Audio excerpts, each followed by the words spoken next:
I'll let you know when it's live. Mm, I'm gonna do a mm. little intro. Word. We're gonna do 3 beats later. Intro. No. Mm-mm.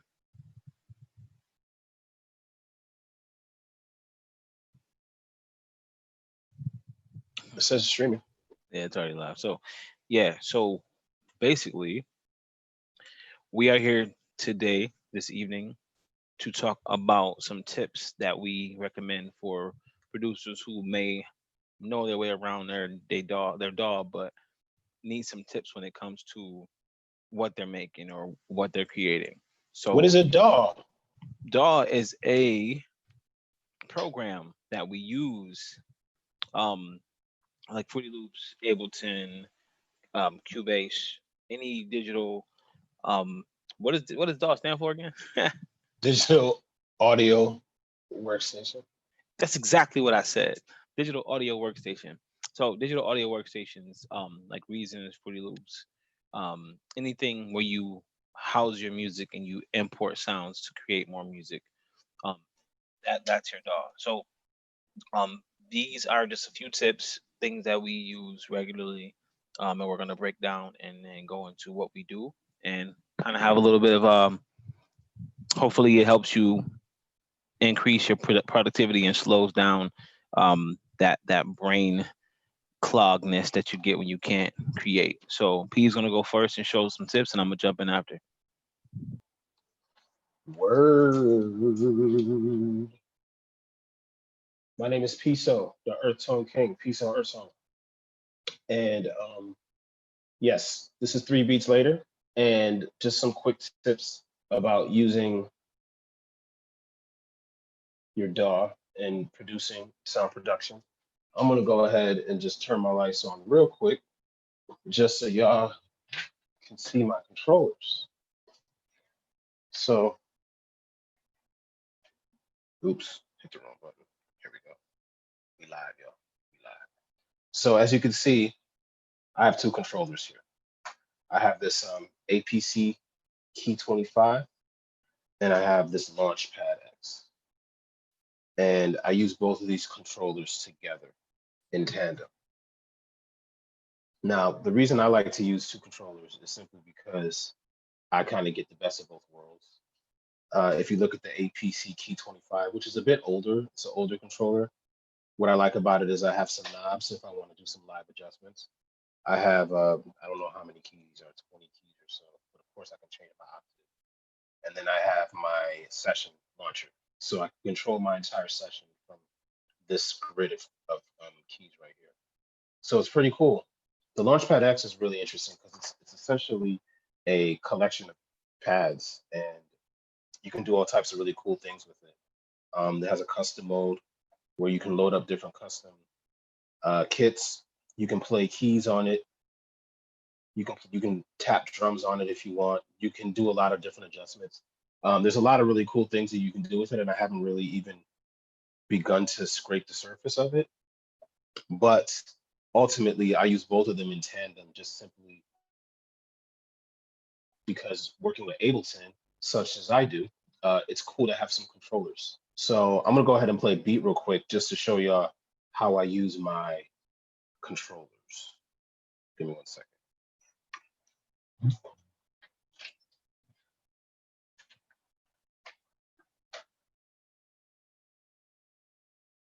So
It's very easy to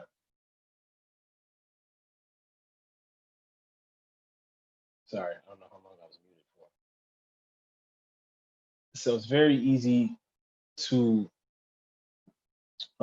control your Ableton Live with this controller. Um, the like I said, the APC key 25, the knob right now is controlling the frequency, and then the next knob over controls the resolution, and so on and so forth. So all these little knobs right here, right now, are being controlled by the knobs here. My session is being controlled by my session grid here on the APC, and then this session grid over here on the Launchpad.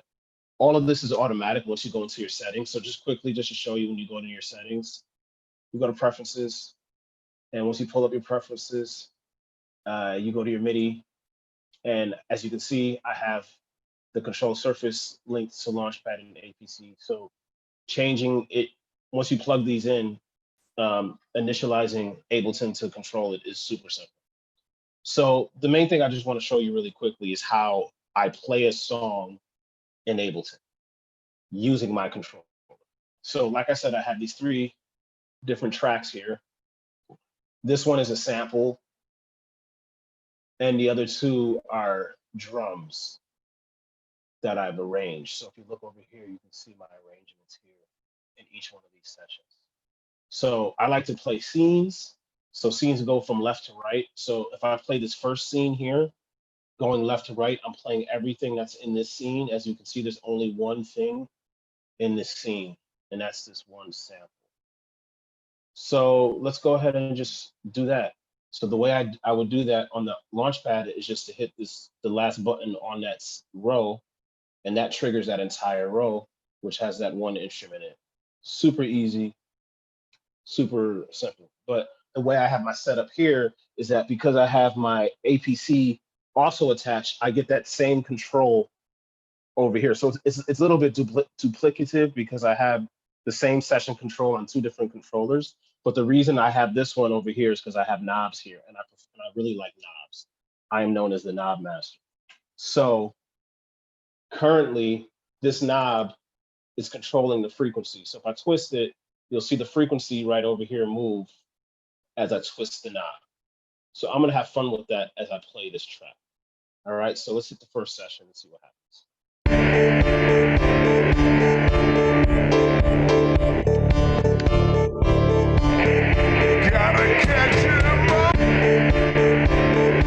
So I'll twist the knob.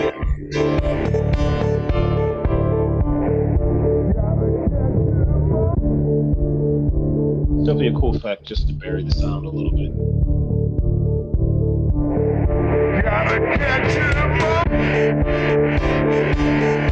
Now if I hit the next row, the next scene, it'll automatically play.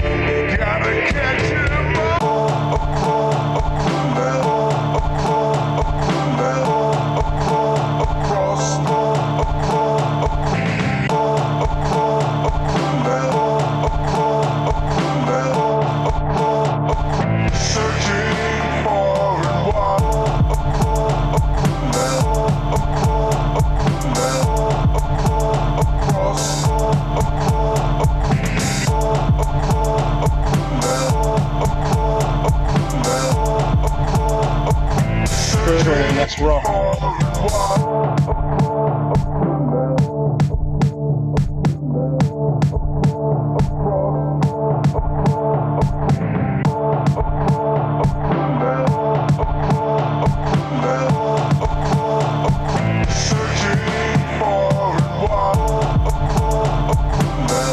I can also control the mute.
my name is Peace, so that's how I made it. And that is my little tutorial on how I use controllers to mess around with Ableton. I obviously am still learning a lot, and there's lots of controllers out there in the market. So I encourage you, if you have an opportunity, to try everything that you can. But with a program like Ableton, especially, it really is fun to mess around. So with that, I'll pass the mic over to my homie Education, and he can speak further on some more beats. Let's go. Yo, E, you there? I'm All here. I'm right. here. I'm here. Oh, okay. I was about to play another beat. Nah, I'm here. I'm here. So thank you for sharing that, Knob Master, because again, I don't use any kind of boards, anything like that. I'm a keyboard player, so everything I do is pretty much with my keys. But sometimes, I lack inspiration or I'm looking for an idea. And so like a lot of people they're buying packs right now. And so one of the packs that I bought was the Unison MIDI chord pack. And it's an abundance of MIDI chords, um, interesting chords, major chords, minor chords, very unique chords, and they have some progressions in the pack as well. And so this is that pack right here. So lots and lots and lots of stuff. And in each folder, there's another folder, which is another folder, and then it breaks it down. So what I'm going to do, I'm going to grab a random chord, random chord progression. So I'm going to go here. I'm in D major. I'm going to grab progressions, and I'm going to do the diatonic triads. It doesn't matter what you grab. So what I want to do today is show you how to use MIDI files or use MIDI chords but make them your own. It's very easy to drag a MIDI chord in there or MIDI file, MIDI progression right into the software and then just make a beat on top of it. And there's nothing wrong with that. If that's what you do, great. But there's ways, many, many ways where you can turn it into your own thing. Now, I'm not even going to preview this. I'm just going to drop it in here on this track right here. Boom. So now that's in there. Now, because it's MIDI, once you drop it into a track, it doesn't have its own audio. So I love Pigments. So I'm gonna go grab my favorite VST, one of my favorite VSTs, Pigments, and I'm gonna grab Pigments. I'm gonna drop it on this same track. So now Pigments will be controlling these specific chords. So the chords are going to play. If you're not familiar with using MIDI chords or MIDI progressions, you drop them in and they hold the tempo of your track. MIDI doesn't have its own tempo. MIDI is controlled by the tempo of your track. So I'm in Pigments. I'm gonna go to grab an instrument out of here real quick. Let's see, we'll go to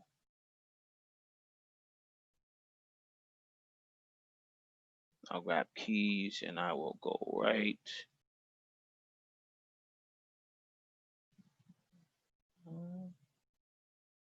Boom. So I'm gonna grab this one right here. So the Fragile Electric Piano is what I'm going to use. Now, I don't know what it sounds like, but I just wanted to pick something that was definitely piano sounding. So here are the chords. So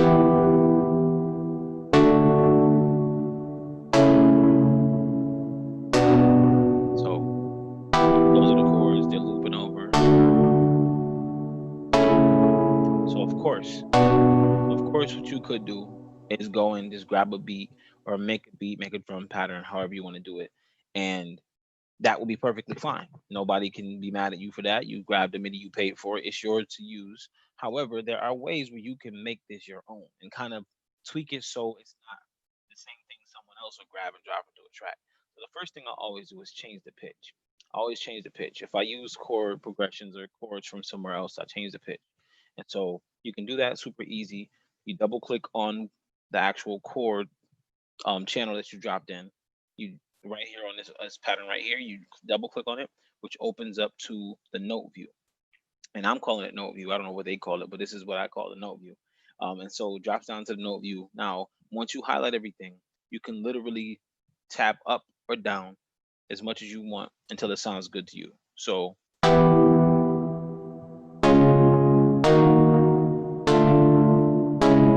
gonna go up a little bit. See, and this kind of works. I'll just keep it right here. I'll keep it right there. That's keep it at. So now I have my notes. That's one thing. We changed the pitch, which shifts that. So now no one else will have what you have. But let's take it a step further. I want to take it a step further, and I love to arpeggiate these chords because these chords are very, very well. Um, they arpeggiate very well. So what you do is if you're looking at get the arpeggiator, if you don't have it in your favorites, you just type in ARP up in the search bar, and then you go down to all results. Now arpeggiator should be the first one unless you have an app or a program installed that starts with the ARP and a higher number, a higher letter. So I'm in here, I have my arpeggiator on. So now it's going to be in the default arpeggiation setting. So I'm going to play it and see how it sounds.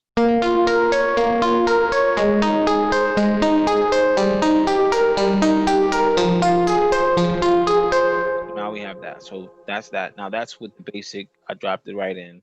Didn't change the arpeggiation style or anything. So I changed the style to let's go to thumb up and down. So now so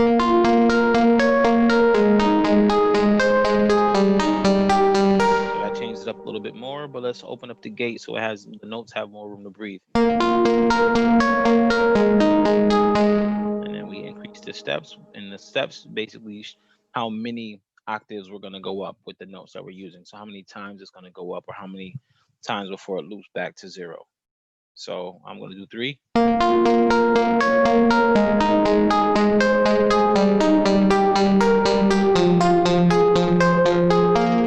Now we have that. It's different from what we originally started out with, which was this.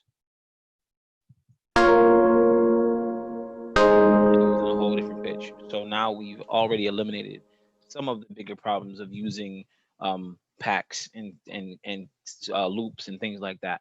You want to make it your own. You want to make it sound like your own thing. You don't want to copy, and you don't want to, seem like you're just being lazy. So you want to do some work and make the beat sound amazing and make it sound like yourself.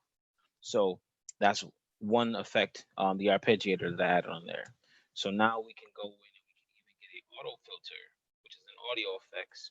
So grab an auto filter, and you can just drop that right on here. Now you can pick the LFO amount, and then you can pick the phase, depending on how much you want the phase or how big you want the phase to be. And then right here, you control the rate of that phase of the filter. So here we are. We're going to play this and see how it sounds. I'm going to increase the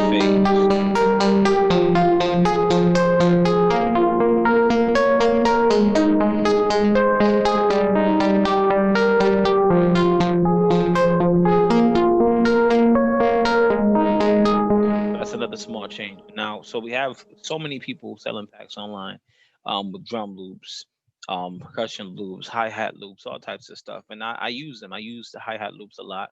I do own some of the beat patterns, the loops that they have available. I bought packs just to get myself back in the swing of music, see what people are using and see what's out there.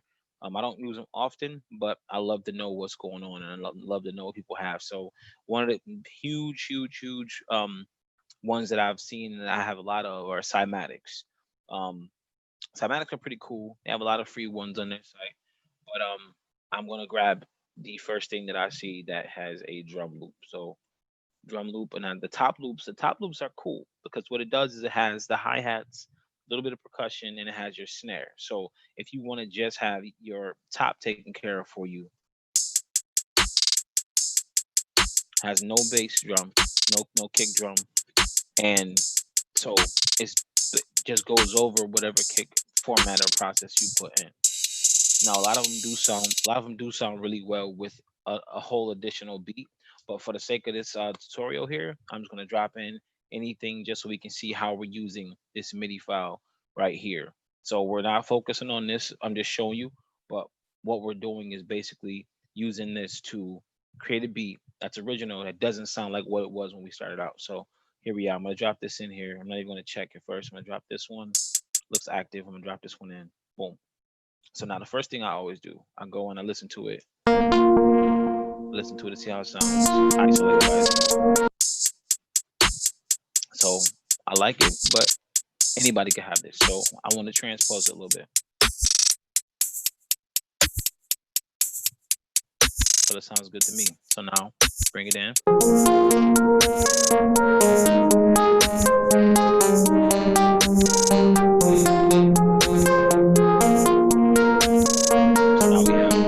now we have a little bit of something. We're working with something. We got something, a base of a track where we can then add our melody and all types of stuff to, or whatever we want to do. So now we have a full drum pattern. So I will grab this one because the first one I clicked on, and I will also transpose this down by 3. And here we go. I'm going to play it together, and this is a beat that you can quickly make if you use loops or MIDI packs, things like that.